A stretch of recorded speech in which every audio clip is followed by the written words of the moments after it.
Di ano niya, Mr. Maravillas, ang iniabot sa ating Pangulo. Baka pulburon man talaga. Tingnan natin pa kung ano yung inabot sa ating Pangulong Bongbong.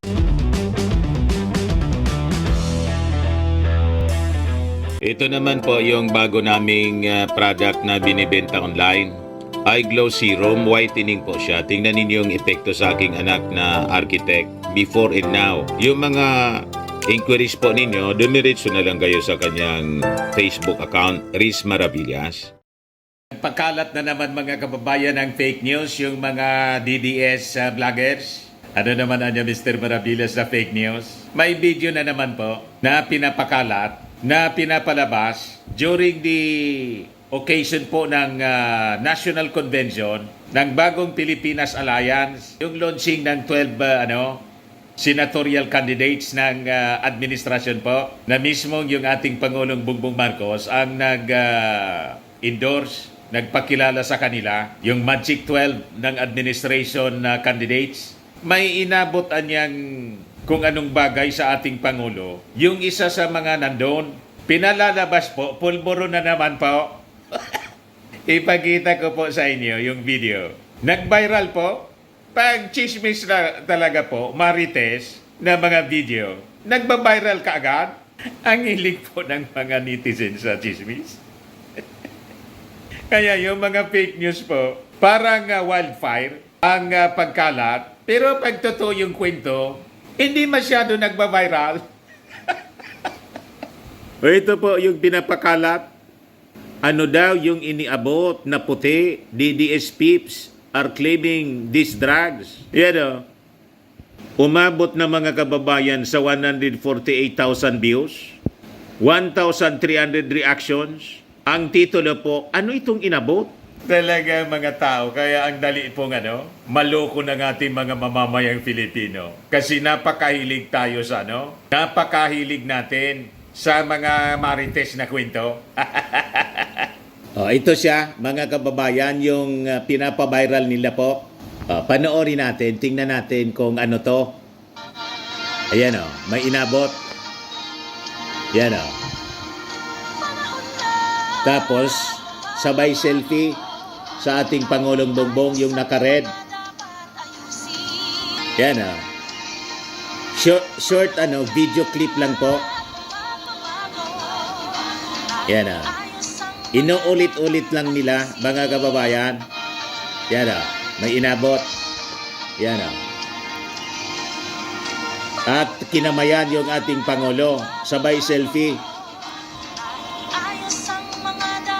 Tapos, ang caption niya, mga kababayan, ang nagpakalat nito, political witch boy.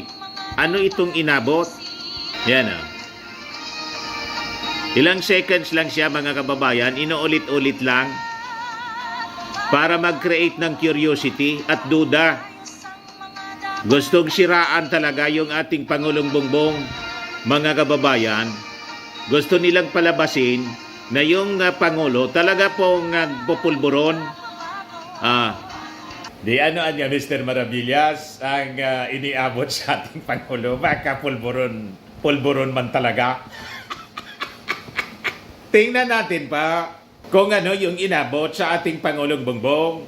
Dito siya, mga kababayan, kinuha. And tingnan ninyo. Napicturan siya, mga kababayan. Kita ninyo, yung nakapula, may inaabot sa ating Pangulo. Ayan nasa kamay ng lalaking nakapula na nagsilpi kanina. Ayan Ito yung series ng picture. Click, mga kababayan. Kuha during the occasion. Pagmasdan ninyong mabuti kung ano siya. Ayan nakabuka na yung kamay ng lalaki. Pulburon ba yan, mga kababayan? Yan, tingnan natin kung pulburon nga. Tulad ng gustong palabasin ng mga DDS. Pulburon ba siya? I-close up natin kung pulburon. Yan po Close up. O, ito yung lalaki. Nung papalapit pa lang siya, may awak-awak siya, di ba? Yan. Kasi, siyempre, pag nadyan ang Pangulo, nag-uunahan sila na magpa-picture. May inaabot siya sa ating Pangulong Bongbong. Ay mas no, kasi may close encounter kami ni Mrs. Balyahan talaga po. Pag hindi ka makipagsiksikan, hindi ka makakapagpa-picture. O, di ba? So yan mga kababayan. Malinaw na hindi pulburon. Nakita ninyo? Mga kababayan, pulburon ba siya? Yan po yung pin. Binibigay ng lalaki sa ating Pangulong Bongbong Marcos. Yung kinakabit na pin, pinagawa ng partido po, Partido Federal ng Pilipinas. Yan o. Pin, binibigay ng lalaki sa ating Pangulong Bongbong Marcos. Hindi natin kilala kung sino yan. Ito po siya, Partido Federal ng Pilipinas, Kalayaan at Kaunlaran. Ito po yung binibigay ng lalaki sa ating Pangulo. Ayan o. Red and blue. Mga kababayan o. Red and blue. Yan ang pin. O, tingnan natin yung maliit na nasa kamay ng lalaki uli para malinaw po. Ayan o. Red and blue. Ito yung nagbigay mga kababayan, may gawa ng pin ng partido.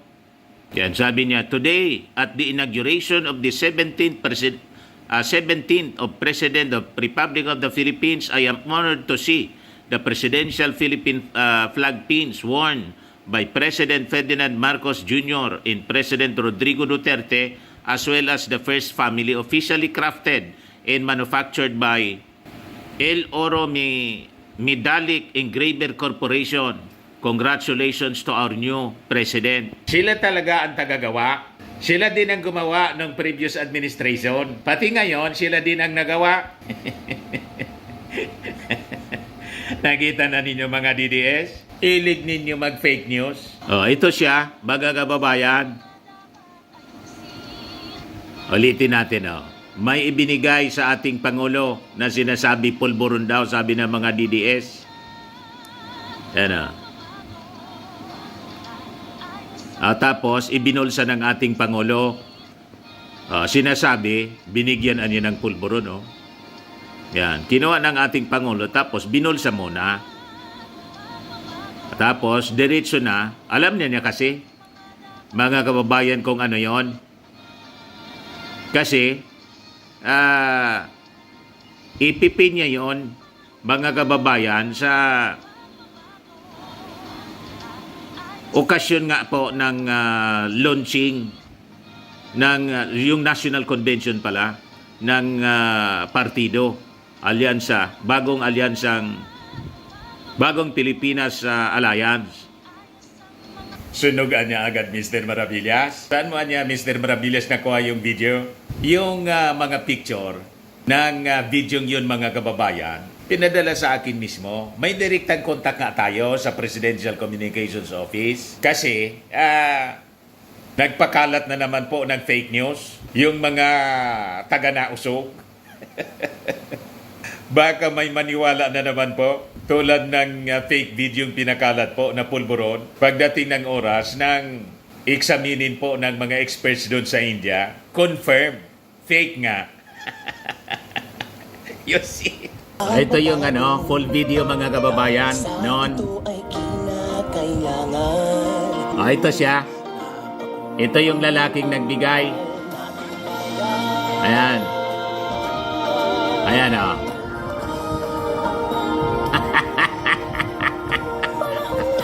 Tapos binulsa ng ating Pangulong Bongbong. You see? Ayan po yung lalaki. Itong video ito, galing ito sa RTBM. RTBM, Presidential Broadcast. Ulitin natin, mga kababayan, para makita ninyo kung paano mamiki ang mga DDS vloggers. Yan Yan siya. Hawak-hawak niya yung pin, presidential, yung partido, pin ng Partido Federal ng Pilipinas, yan o. Binigay. Diretso bigay. Kinamayan niya, tapos binulsa naman ang ating Pangulo. Tapos nagpa-picture-picture. Selfie sila. Pakinggan natin yung speech ng ating Pangulong Bongbong Marcos during the Alyansa para sa Bagong Pilipinas Convention. Maraming salamat Si sa Chis ating Escudero, Secretary, si Speaker Martin, SAP, and mga congressmen. Secretary Anton Nagdamayo, magsiupo po tayo. Allow me to greet the distinguished guests that we have here today and members of the different parties. Senate President Chis Escudero, the other members, all honorable members of the Senate, House Speaker and Lakas CMD President Ferdinand Martin Romualdez, and honorable members of the House of Representatives, the political party leaders of the Partido Federal ng Pilipinas, Gov. June Tamayo, Nacionalista People's Coalition, Secretary Mark Leandro Mendoza, Nacionalista Party, Senator Mark Villar, National Unity Party Representative El Rey Villafuerte Jr., the honorable members of the Cabinet, fellow workers in government, distinguished guests, ladies and gentlemen, magandang umaga sa inyong lahat.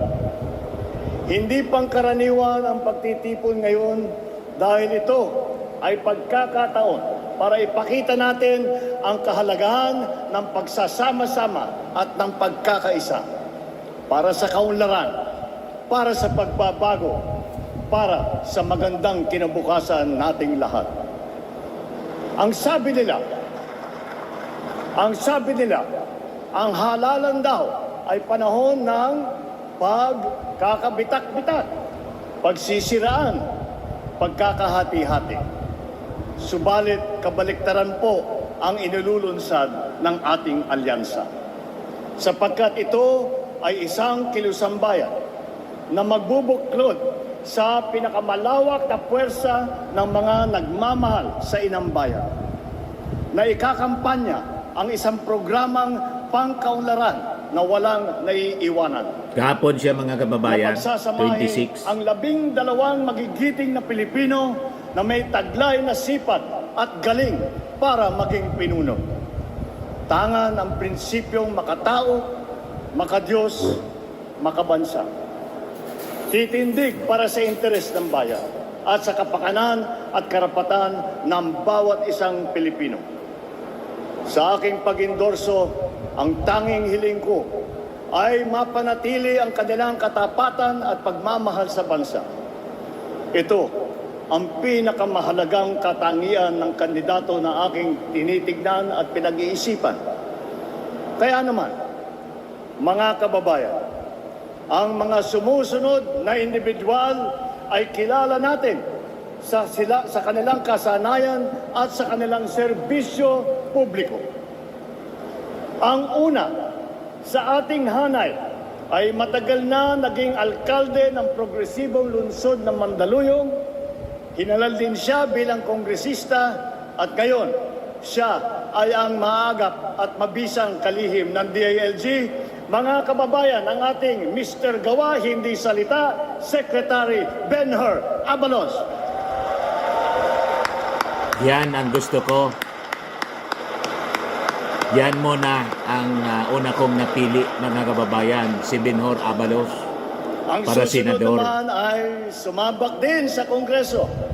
Wala sa pulyeto ang pruweba ng kanyang kagalingan. Nasa lungsod na mahusay ng pinamamahalaan. Mga kababayan, Mayor Abby Binay, hindi pwede ang pwede na, dapat better.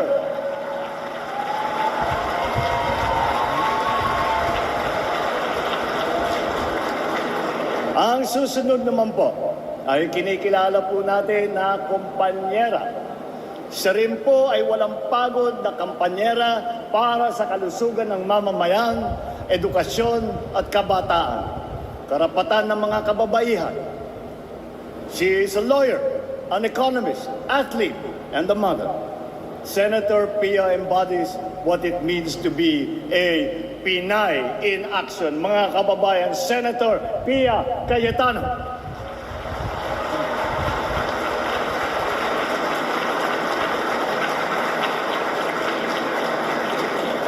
Ito naman ay isang officer and a gentleman na tapat at buong tapang na naglingkod ng lampas 5 dekada sa taong bayan. Anuman ang kanyang sasabihin at gagawin, ito ay laging nakaangkla sa motto ng kanyang alma mater: courage, integrity, loyalty. Isa po siya sa tunay na nagsasabuhay sa mensahe ng aking SONA: ang tama ay ipaglaban, ang mali ay labanan. What is right must be kept right. What is wrong must be set right. Mga kababayan, Senator Ping Lacson.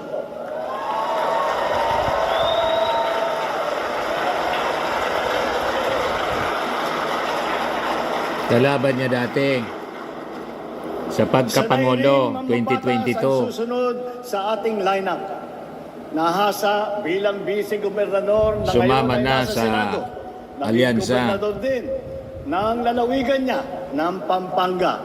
Mga kababayan, ang Supremo ng Senado, Senator Lito Lapid.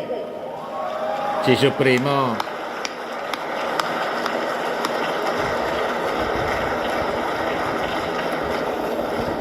Ang susunod na tagapagtaguyod ng ating bandera ay sanayatang pinakamatagal kong kakilala sa hanay na ito.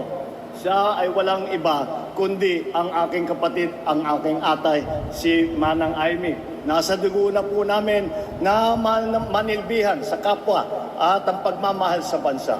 Naging kongresista, gobernador at senador. Sabi rin nila, prangka daw siya. Pero ito ay pagiging prangka sa pagsabi ng totoo at ang pagkikiling sa tama. Sa kanya, sigurado ang kanyang Aimee solution. Mga kababayan, kasama din po natin si Senator Aimee Marcos na naunahan na ang mga ibang senador at busy na nagkakampanya at hindi makarating ngayong araw na ito. Wala si Aimee. Tanyag, Pero hindi siyempre lang sa kapatid. ating bansa. Kung hindi sa buong mundo, ang susunod natin ay ang ating pambansang Hindi pwedeng kamao itakwil. na nagpamalas ng galing bilang mambabatas. Mga kababayan, ang ninong ng bayan, Senator Manny Pacquiao. Ito yung anti-Marcos din. Pero sumama na po kay Marcos. Kilala naman sa marami niyang ginagampanang papel. Ipakulong sa na iba't daw ibang si larangan. Imelda. Pero ang pinakamahalaga ay ang pagiging lingkod bayan. Vice-gobernador, gobernador, pinuno ng ahensya ng gobyerno, senador. Talaga namang action star sa pelikula, action din sa tunay na buhay. Mga kababayan, Senator Bong Revilla.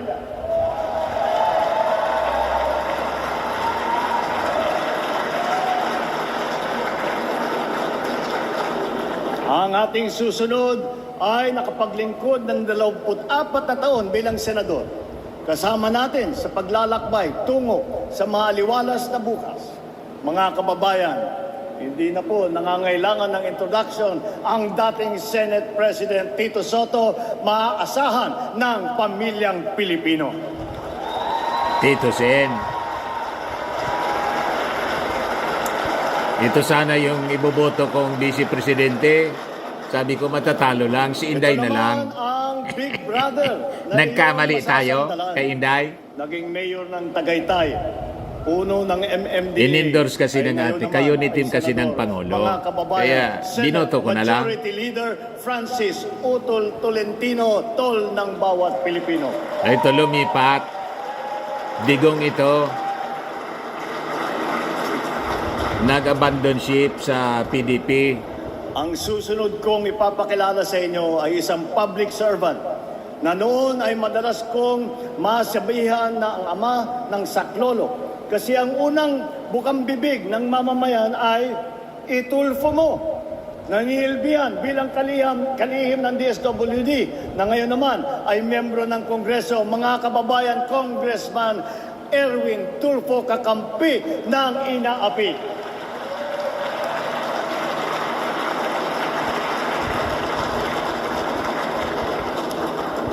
Ngayon, ang aking ikalabindalawa na sa hanay ng pamalas ng husay sa pamumuna, hindi lamang sa pamahalaan, kundi pati sa mga kumpanyang nagbibigay serbisyo sa ating publiko.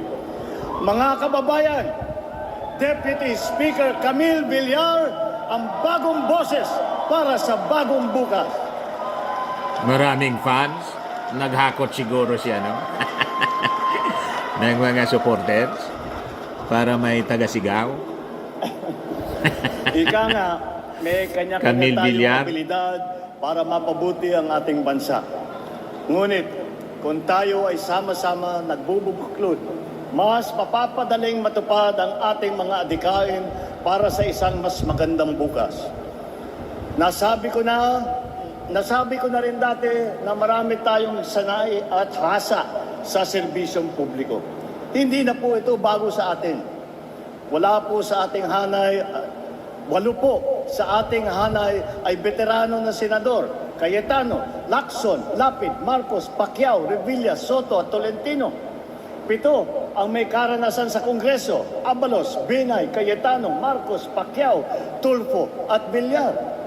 5 ang nahasa sa lokal na pamahalaan: si Aimee sa Ilocos Norte, Lapid sa Pampanga, Revilla, Cavite, Binay sa Makati, Tolentino ng Tagaytay, Tito Sen bilang Vice Mayor ng Quezon City.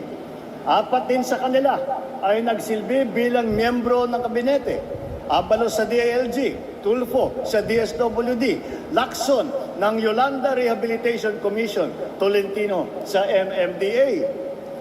Pagdating naman sa geographical representation, 2 ang tiga Mindanao: Pacquiao ng Bukidnon, Sarangani at Jensan. At si Erwin naman ay lumaki sa Davao Oriental at sa Sulu. Bukod pa ron, ang unang Vicente Soto ay naging senador ay taga Cebu. Ang nanay naman namin ni Aimee ay 100% Waray. At ang 3 malalaking rehiyon ng gitnang Luzon, Kamaynilaan at Timog Katagalugan, ay may boses sa ating kupunan. Mga kababayan, sila po ang lineup ng alyansa.